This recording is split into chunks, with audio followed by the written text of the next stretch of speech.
aí, por falar em planejamento, uma questão que a gente precisa muito considerar é o quanto o planejamento te ajuda a trabalhar a indisciplina em sala de aula.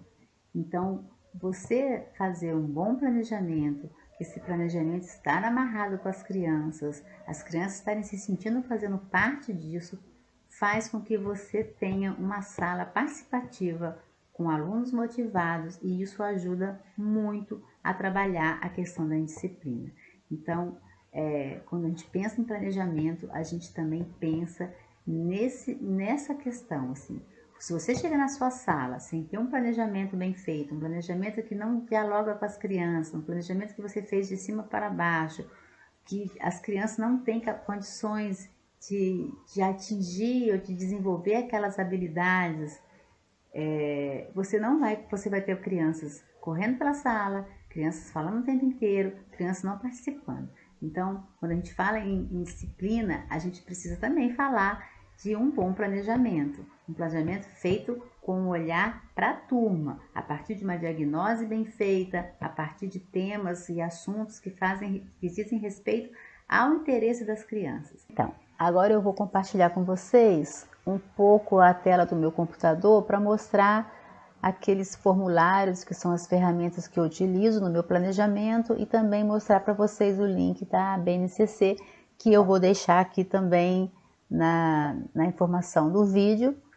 E se vocês quiserem esse material que eu vou mostrar aqui, é só deixar aqui um eu quero e o e-mail ou o WhatsApp por onde eu possa estar encaminhando. Se não quiser colocar aqui essas informações, manda pra gente no privado que a gente encaminha para vocês, tá bom? Então vamos lá rapidinho. Esse aqui é o endereço da BNCC para você fazer esse download. É um material que foi pensado para ajudar na elaboração dos currículos. Então, é download basenacionalcomum.mec.gov.br. E aí você tem educação infantil, ensino fundamental e ensino médio. Então você vem aqui, vai, no caso, né, eu seria para todas as matérias, e eu vou colocar aqui o ano, no meu caso é o 6º ano, e vou fazer um download. Esse material vai levar um tempinho para baixar, e aí depois você tem, eu já deixei aqui, para facilitar, o material, né, da base comum, e aí você tem língua portuguesa, o ano, né, e aí qual é os campos de atuação, então as práticas de linguagem, os objetos de conhecimento e as habilidades. Então isso aqui auxilia muito, gente, mas muito na hora de fazer o seu planejamento, principalmente aquele planejamento que você, né, tem que estar atendendo a essas questões para entregar para a coordenação pedagógica, enfim. E também para o seu dia a dia, isso te dá uma confiança no seu planejamento. Então esse aqui é um do material que eu quero mostrar. Os outros são os formulários que eu... Então aqui é o planejamento que eu coloquei para vocês, que eu chamo de esqueleto, né? Então eu tenho, isso aqui foi feito para o 5º ano, tenho o 1º bimestre, 2º, então eu tenho o projeto Malala, a menina que queria ir para a escola, e aí eu tenho o livro Malala, eu vou ler no 1º e no 2º bimestre, e aí eu vou trabalhar artes, então aqui eu estou trabalhando colagens de cera, porque eu estou trabalhando concentração, porque eu estou trabalhando a escrita, né, trabalhando para a criança melhorar a letra. Às vezes eu pego a criança no 5º ano com uma letra muito ruim, então trabalhar essa coordenação motora fina para melhorar a letra a partir de pintura e de colagem. E aí eu trabalho Alfredo Volpi e as bandeirinhas, e aí eu trabalho também cartão pop, a partir das imagens ilustrativas do livro da Malala. Música, eu trabalho Vinícius de Moraes e Luiz Gonzaga. Então, as crianças no primeiro momento têm muita resistência a esse tipo de música, acham graça, não acham que é ruim, mas todos os dias eu faço um período de relaxamento e a gente ouve um pouquinho dessa música. E durante as atividades de artes, a gente também faz ouvindo as músicas. E eu trabalho as letras de músicas lá no português, né? Porque também lá eu estou trabalhando letra de música. Em ciências, eu junto com língua portuguesa e matemática. E aí eu trabalho o ambiente em que vivemos, rumo à sustentabilidade, trabalho um pouco a questão do lixo, né? E aí vou trabalhando em cima do caderno pedagógico. As crianças jogam muita comida fora no refeitório, então eu trabalho essa questão, né, do desperdício alimentar, da questão da sustentabilidade.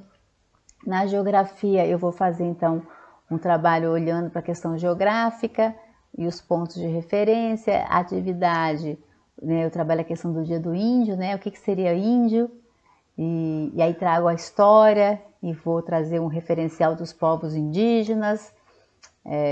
Às vezes eu convido pessoas que eu conheço, que são indígenas, para gravar um vídeo, gravar um áudio, mandar para as crianças, então eu vou trazendo isso.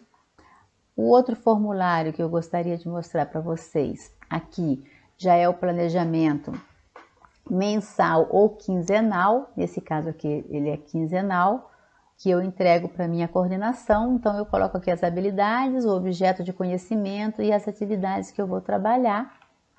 Então, língua portuguesa, matemática, ciência, geografia e história. Então aqui tem quais são as habilidades que as crianças, isso aqui é a partir do currículo e a partir da BNCC, o objeto de conhecimento e o que eu estou trabalhando. Caderno pedagógico, se eu vou usar algum vídeo, eu coloco o link para ele olhar aqui. Aqui, um material para diagnose, então as crianças estão chegando, eu tenho aqui primeiro, segundo, terceiro, quarto bimestre, como é que elas estão lendo. Se estão lendo fluente, com pontuação, fluente, sem pontuação. Tem criança que ela lê fluente, mas ela não respeita nenhuma pontuação ou coloca a pontuação em lugar errado. Tem criança que lê palavra por palavra, e aí eu vou marcando, e aí eu vou trabalhando com essa criança a questão da leitura. Então, a gente tem um momento, que é o momento onde eu leio para elas, então esse livro da Malala, agora o livro da Diário de Pilar, eu leio.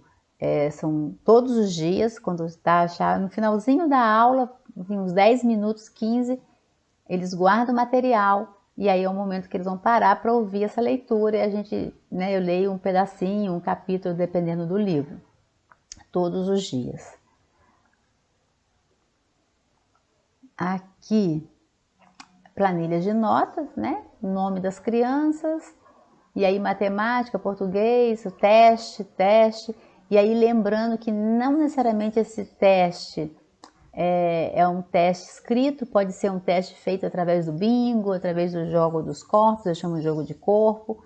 São formas de eu estar avaliando, seminário, trabalho em grupo, construção da maquete, construção do biomapa. Eu procuro muito trabalhar dessa forma e avaliar a participação na sala de aula, né? A criança que vai no quadro, eu passo olhando no caderno, então eu acho que... E faço uma avaliação coletiva.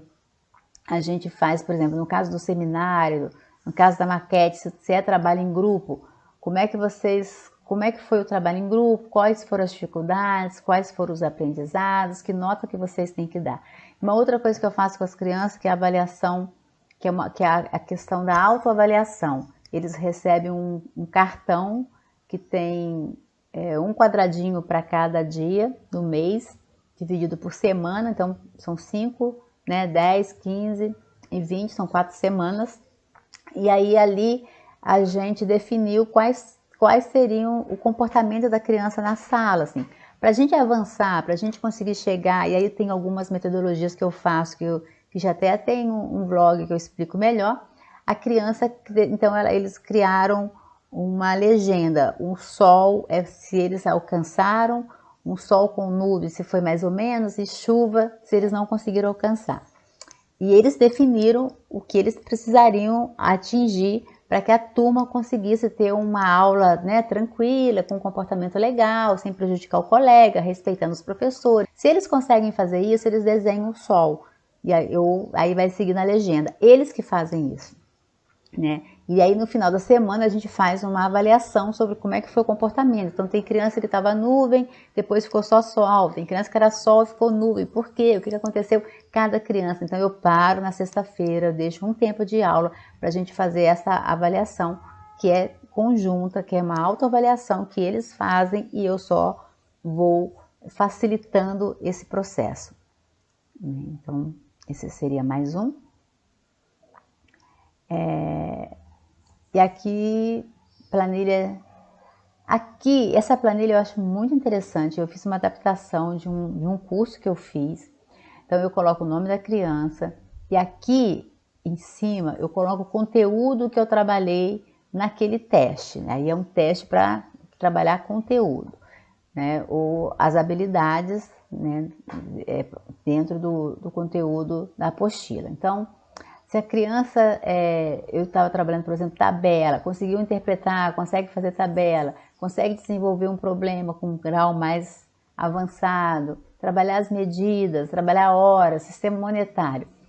Se a criança errar, eu marco um X aqui. Então, eu faço isso com todas as crianças pela avaliação. Aí é um teste escrito.